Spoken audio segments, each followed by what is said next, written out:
And it's Ken Kraetzer for CanVets Media. We have a chance to chat with Army defensive coordinator Nate Woody. And Coach, just take us through first your thoughts on the Tarleton game. What did you see in the video and the tape after the game? I don't know. I think a lot of times the first ball game of the season is one that you're always a little bit anxious about. You're trying to see did you cover everything, and did the guys retain everything, and how they're going to come out and fight. And this was one that in the early going, I think Tarleton may have converted maybe 4 out of the first 6 third downs. So as the game went on, we flipped that. We got it turned and actually met our goal on third downs.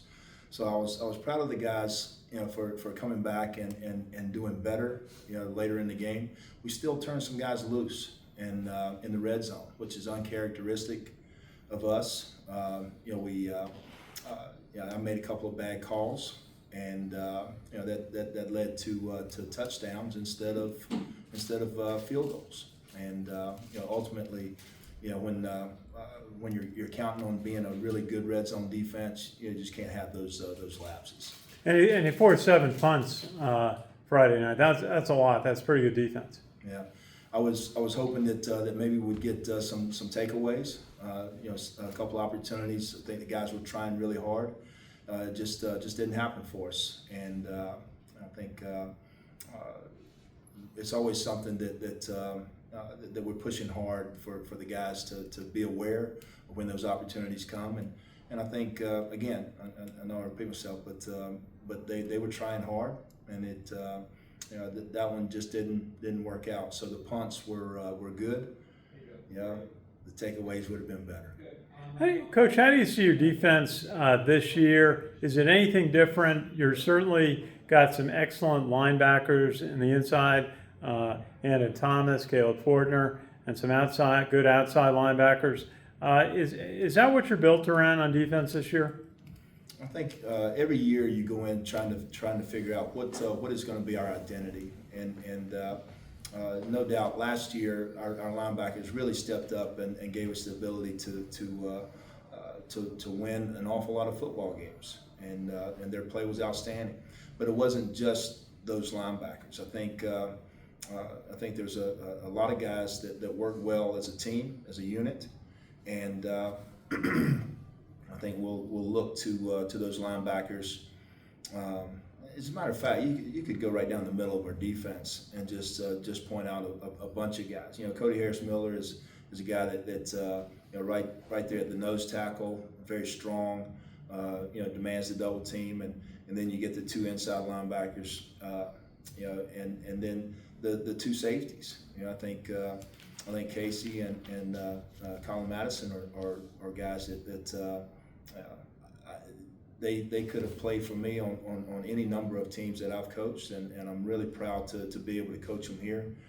And I think that whenever you're strong up the middle, then you give yourself a chance to win some ball games and play good defense. It's not to say that we don't have some good guys out on the perimeter as well. We do, but I think it's incredibly important to be strong up the middle. Okay. Just looking at Kansas State, their quarterback Avery Johnson's off to a good start. 17th in the country at 157 rating, completed 67% of his passes. And what do you see in Avery Johnson, the Kansas State quarterback? Yeah, I don't know if the passing stats is what is his biggest asset. I think he can throw the football. I think he throws it better than you want him to. I think they've got a scheme that allows him to get completions. I think he can get out on the perimeter and hurt you with his feet. I think when he's able to drop back and scramble, that's a big deal for them, because he can get to the next level in a hurry, and he can make you miss and take it a long way. So I think he's got a good enough arm to beat you, but man, he's elite with his quickness and his speed. Hey, just a final quick question. The Kansas State head coach Chris Kleeman talked about, he's obviously a former defensive coordinator like yourself, talked about eye discipline. as being so vital, what he's looking for in the players that he wants on the field is eye discipline. Why is that important? What do you look for in your players with that? There's an awful lot of variables that affect plays. There's a lot of moving parts, and sometimes you get focused on the wrong thing, and sometimes you start to see ghosts. And what I mean by that is whoever's got the ball may be the more important thing to you, and yet you have a gap responsibility within the scheme of the defense that you've got to be able to take care of for the rest of the defense to work. And sometimes you take your eyes off of the man that you're supposed to beat in order to maintain that gap responsibility. And when that happens, you lose leverage. And when you lose leverage of the ball or the gap, then you get beat. And that happened to us a few times in this last ball game. But it's probably a little bit more common in the first game of the season than it is. As the season goes on, you get better and better with your eyes. So we often talk about make sure that you dedicate your eyes to your read and not somebody else's.